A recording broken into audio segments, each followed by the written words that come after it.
Sa makalipas na ilang taon tuwing buwan ng Nobyembre ay puro katatakutan ang napapanood natin. At ang isa na nga sa pinakasikat dyan ay ang Gabi ng Lagim ng Kapuso Mo, Jessica Soho. Pero may isang kwento sila noon na pinakatumatak sa lahat. Ito yung kinwento nila, yung mga nakakakilabot na nangyari sa Diplomat Hotel.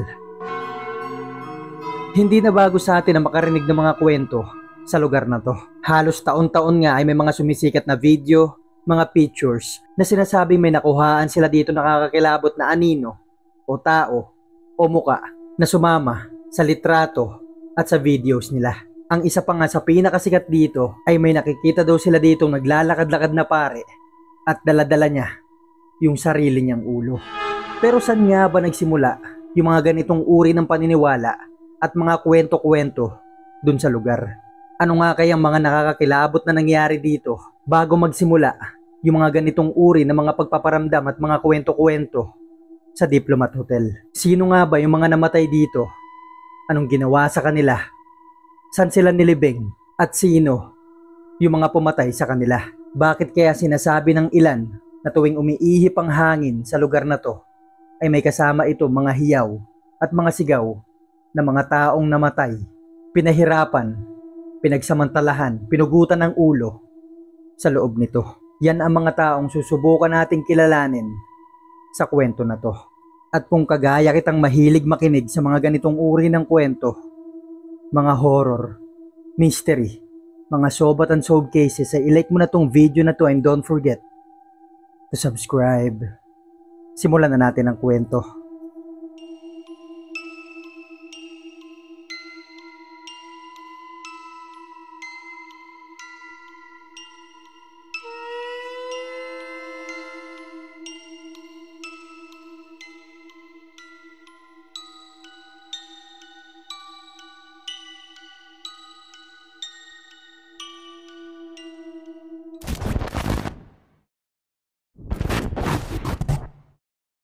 Noong 1911, maraming mga pare, mga madre dito sa Pilipinas na nasa ilalim ng Dominican Order o mas kilala sa tinatawag na Order o Preachers. Ito ay mga piling pare at madre na galing sa iba't ibang bansa na silang pumupunta sa iba't ibang lugar para magturo, ipakilala yung pananampalataya at paniniwala ng Katolisismo.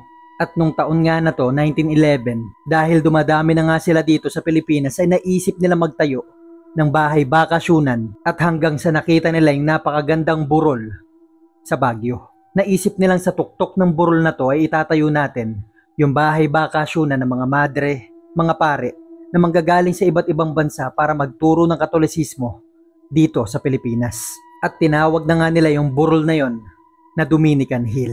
Ang napili nilang magdisenyo ng bahay bakasyunan na iniisip nila ay si Roque Roaño na miyembro din ng Dominican Order. Parehong arkitektong nagdisenyo ng main building ng campus ng University of Santo Tomas. Matapos nila mapag-usapan yung mga plano at kung paano ito gagawin, noong 1913 ay nagsimula na yung construction nito.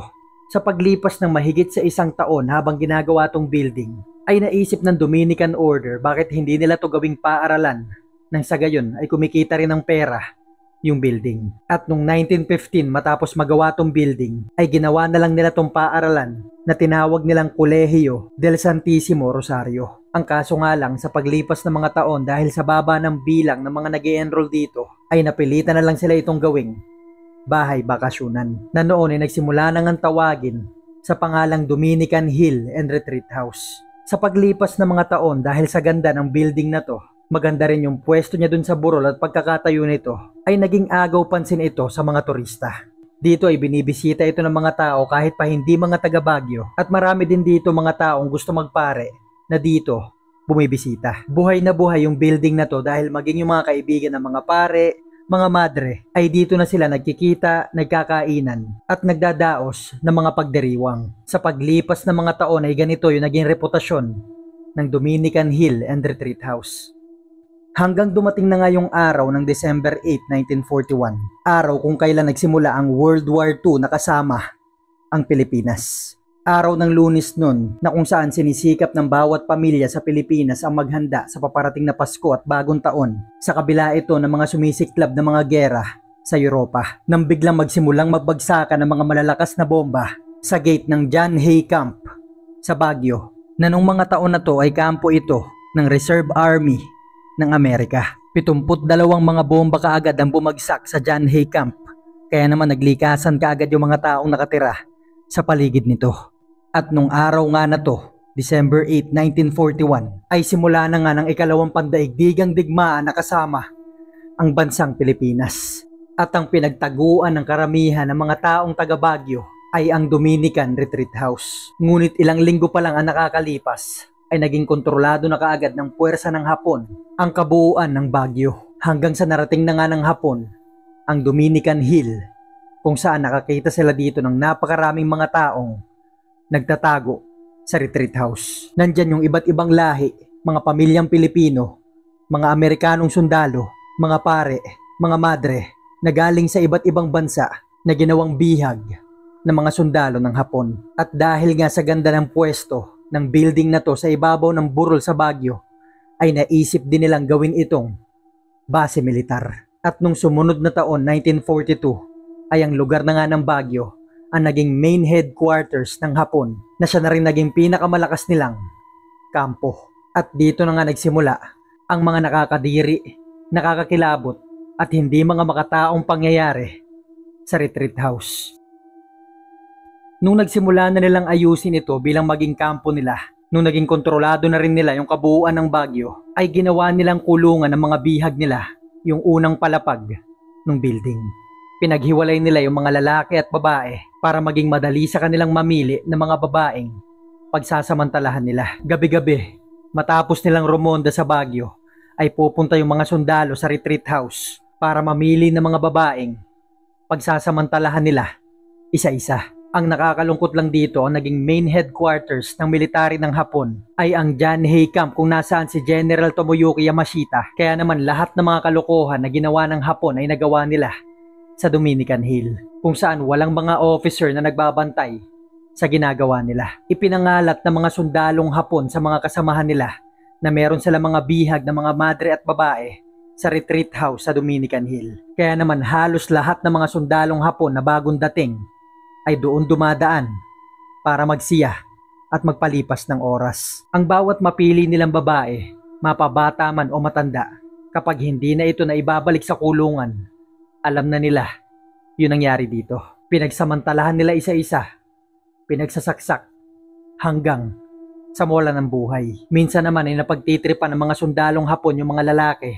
Karamihan sa mga to, yung mga naka-uniforme pang pare, itatali nila yung kamay at paa, pagsisipa-sipain, pagsususuntukin, pagsasasaksakin, hanggang sa hindi na lang ito gumagalaw at itatapon na lang nila sa gilid ng burol. Kapag may nauhuli yung mga sundalong Hapon na mga tinatawag na guerrillas o mga grupo ng mga Pilipinong lumalaban sa kanila, ay dinadala din nila sa Dominican Hill. Tinatali nila sa mga puno dito isa-isa, pinagsasasaksak nila ng bayonet sa iba't ibang bahagi ng katawan hanggang sa mamatay sila. Ang isa sa mga pinakamalalang ginawa ng mga Hapon dito, yung mga pari dito ay pinalalabas nila, pinagdadasal nila yung mga to bilang katuwaan, pinagbabasa nila ng Biblia kahit hindi naman nila naiintindihan. Pagkatapos nito ay puputulan nila sila ng mga ulo. Yung mga ulo ng mga to ay nilagay nila sa hagdanan ng building, habang yung katawan ng mga pare na walang ulo ay itinambak nila sa gilid ng fountain sa gitna ng gusali. Ang isa sa mga pinakamasasamang ginawa ng mga Hapon, na pati yung mga batang nakita nila ay hindi nakaligtas sa mga kasamaan nila. Nung dumating na sa punto na wala na mapaglibingan yung mga Hapon sa mga bangkay na naiipon nila, ay pinagpatong-patong na lang nila to sa gilid ng fountain. Maging yung mga guerrillas na tinatali nila sa puno, na kung saan dito na yung mga to namamatay, ay hindi na nila tinanggal sa pagkakatali. Pinabayaan na lang nila yung mga tong langawin at mabulok sa tabi ng puno. Sa paglipas ng ilang taon ay ilang daang mga bangkay na ang nakalibing sa paligid ng Dominican Hill. Bukod pa dyan yung mga bangkay sa loob ng gusali at mga bangkay na nakatali sa mga puno. At noong 1945, nung malapit ng matalo ang hukbo ng Hapon sa pinagsamang puwersa ng mga sundalo ng Amerikano at mga Pilipino, yung mga sundalong Hapon na noon ay naninirahan sa retreat house ay kinuha na lang nila yung mga sarili nilang buhay kaysa mahuli ng mga kalaban sa digmaan. Kaya naman pagdating dito ng mga Amerikano at mga Pilipino ay nakita na ng wala ng buhay yung mga to. Dahil sa sobrang pagkabulok ng mga bangkay na natagpuan dito ay hindi na nakilala yung ilan sa mga to. Hindi na rin nabilang kung ilan sila, ni hanggang ngayon ay hindi nga nalaman kung na-recover nga nila lahat ng mga bangkay na nakalibing sa paligid ng burol at sa loob ng gusaling nakatayo dito. Pagkatapos ng digmaan ay sinubukan ulit itong ayusin at susubukan sana ulit gamitin ang Dominican Order para maging retreat house o bahay bakasyonan ng mga pare at mga madre. Pero kinalaunan ay napabayaan din ito at nabili ng Diplomat Hotel Incorporated at ginawa nila tong isang hotel. At mula dito ay tinawag na nga itong Diplomat Hotel. Sa makalipas na mga buwan matapos nila itong mabili ay sinikap nila itong ayusin, linisin at nagkaroon na nga sila dito ng 33 mga kwarto na talaga namang ginastosan nila sa sikap na baka sakaling sa mga bagong gamit dito at sa makakapal na pinturang nilagay nila ay baka matabunan din ito at matakpan yung masalimuot at nakakakilabot na sinapit ng mga tao dito sa lumipas na digmaan. Pero sa kabila ng mga masasamang nangyari dito, dahil sa ganda ng pwesto nito sa ibabaw ng burol at maganda rin yung hotel, ay tinao ito ng mga turista. Pero hindi ito naging madali sa nangangalaga ng building. Ang naging manager ng building na to, na Diplomat Hotel, ay si Antonio Agapito o mas kilala din sa Tony Agpawa, na siya ring nag-asikaso at naghanap ng mga taong pwede niya makatulong sa pag-aasikaso ng hotel. Sa unang mga buwan pa lang ay kapansin-pansin na marami sa mga natutulog dun sa hotel ay nagrereklamo sa management. Yung iba sa kanila ay nakakarinig ng mga aligasgas sa ilalim ng kama, mga katok sa gabi, mga batang nagtatakbuhan, mga sigaw sa bawat sulok ng kwarto, pero hindi nila malaman kung saan ang gagaling yung mga tunog na yon. Ilang beses silang kumuha ng mga taong maglilinis ng bawat kwarto ng hotel, pero paulit-ulit lang itong nangyayari. Ang isa sa mga nakakakilabot na kwento dito, nung may isang lalaking nagbakasyon sa Baguio, nag-check-in siya sa Diplomat Hotel, pero sa kalagitnaan ng gabi ay nag-impake ito at tumakbo palabas. Ang kwento-kwento kaya daw ito tumakbo pababa ng burol. Nakakita daw ito ng pare na hawak-hawak nito mismo yung sarili niyang ulo. Na talaga naman nagpakilabot sa mga taong nagtatrabaho sa Diplomat Hotel, maging sa mga taong nakatira sa paligid nito. Dito na rin nagsimula yung mga kwento-kwento patungkol sa madring umiiyak tuwing gabi na palakad-lakad sa second floor nung gusali. Si Tony Agpawa, na siyang nangangalaga ng building, ay kilala bilang faith healer at nagsasagawa rin daw ito ng psychic surgery sa sarili niyang kwarto sa isa sa mga kwarto sa Diplomat Hotel, na kung saan kahit sino mga tao ay bawal pumasok sa loob nito. Ang kwento pa nga ay hanggang ngayon ay sagrado pa rin yung kwarto nito at bawal puntahan kahit pa ng mga turista sa panahon ngayon. Dahil ang paniniwala ay yung ilan sa mga pasyente ni Tony ay sa kwarto niya mismo ginawa yung psychic surgery, na kung saan yung ilan sa mga pasyente niya ay sa kwarto niya mismo binawian ng buhay.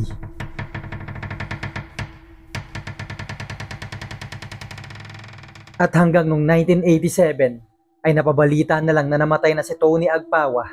Hindi malaman kung anong kinamatay nito, pero ang kwento-kwento ay inatake daw ito sa puso. Pero ang kwento naman ng iba, yung mga pasyente ni Tony na namatay dahil sa psychic surgery na ginawa niya sa kwarto niya, ay sinusundan siya ng mga to kahit saan siya magpunta, at hanggang sa kinuha na nga nila yung buhay nito. Mula nung namatay si Tony ay wala nang nangalaga sa Diplomat Hotel. Hanggang sa paglipas ng mga taon ay tuluyan na nga ito naging abandonadong gusali. At dito na nga lalong umingay yung mga nakakakilabot na pangyayari dito, na sinasabi pa nga ng mga taong nakatira sa paligid nito kung minsan daw yung pagaspas ng hangin dun sa burol ay may mga kasamang hiyawan ng mga tao galing sa mga taong namatay sa digmaang nagdaan. Pero hindi maiiwasan na iba-iba ang opinyon ng mga tao patungkol dito. Dahil nalaman na natin yung mga hindi makataong nangyari sa loob ng gusali na to, ngayon ay alamin naman natin yung mga nakakakilabot na videos, mga pictures, at mga karanasan ng mga taong nagpunta dito. Ang isa sa mga pinakasikat na nagkwento dito ay yung mismong gwardya na nagbabantay dun sa gusali. Ang kwento-kwento ng gwardiya na to, isang beses daw may mga bata nagpunta dito, nagtatakbuhan, maingay, kaya't sinasaway nila. Pero matigas talaga yung ulo ng mga estudyante na yon. Kaya't naisip nila matatapos na naman yung araw, mag-aalas 5 na, mag-uuwian na yung mga to, kaya't pinabayaan na lang nila. Ang kaso nga lang, mag-aalas 6 na ng gabi, nakarinig pa sila ng mga takbuhan sa ikalawang palapag ng gusali. Yung mga takbuhan na yon ay nasa ikalawang palapag kung saan matatagpuan yung fountain sa building. Kaya't ang ginawa ng dalawang gwardiya ay naglibot-libot sila. Hinanap nila yung mga bata na yon pero hindi nila ito nakita. Sa makalipas na mga minuto, naisip nila baka nakalabas na at nakatakas na ng property. Dalawa sila nagbabantay nun dahil magpapalitan sila hanggang nung nag-alas 6 na ay umalis na yung isang gwardiya at naiwan naman yung isa. Bandang alas 11 ng gabi, yung parehong takbuhan ay narinig niya na naman sa ikalawang palapag ng building. Sinubukan niyang habulin yung mga takbuhan na to.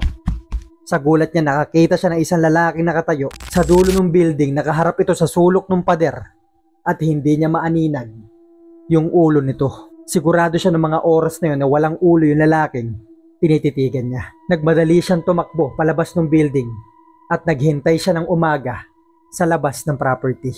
Kinuwento niya lang to sa management nila nung nag-resign na siya. Ang karamihan sa mga kwento-kwento dito ng mga taong namamasyal sa Diplomat Hotel, yung iba ay nakakita daw ng bata, yung iba naman ay nakakita ng madre. At ito na nga ang nakakakilabot sa lahat. Dahil nung may isang pamilyang pumunta dito, nung nagbe-video silang buong pamilya, ay may nabidyohan sila sa ikalawang palapag ng gusali. Ito yung mismong video na pinost nila.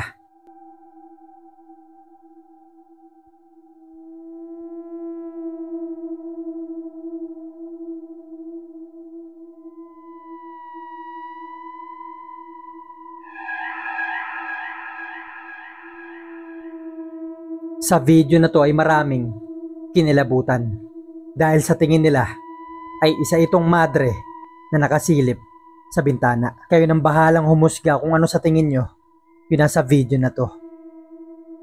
Ito pa yung isa sa mga bidyong sinasabing nakakita ng batang parang nasunog yung katawan na nakasilip din sa bintana. Iilan lang ito sa mga video at litratong nakuhaan sa Diplomat Hotel. Hati-hati man ang opinyon ng mga tao patungkol sa mga kwento, litrato at mga videos na to.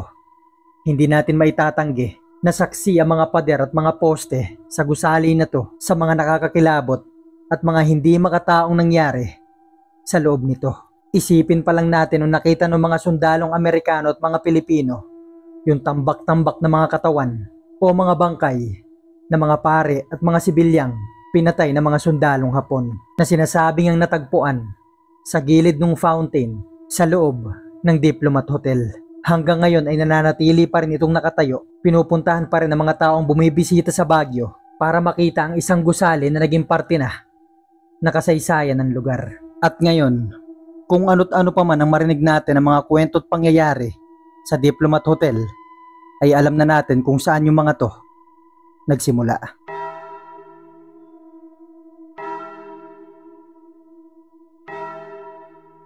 Mag-iwan na lang kayo ng comment kung ano masasabi nyo sa video na to. Huwag kalimutan mag-subscribe at i-click ang notification bell para ma-notify kayo sa mga susunod kong video. At magkita-kita na lang tayo sa susunod na kwento.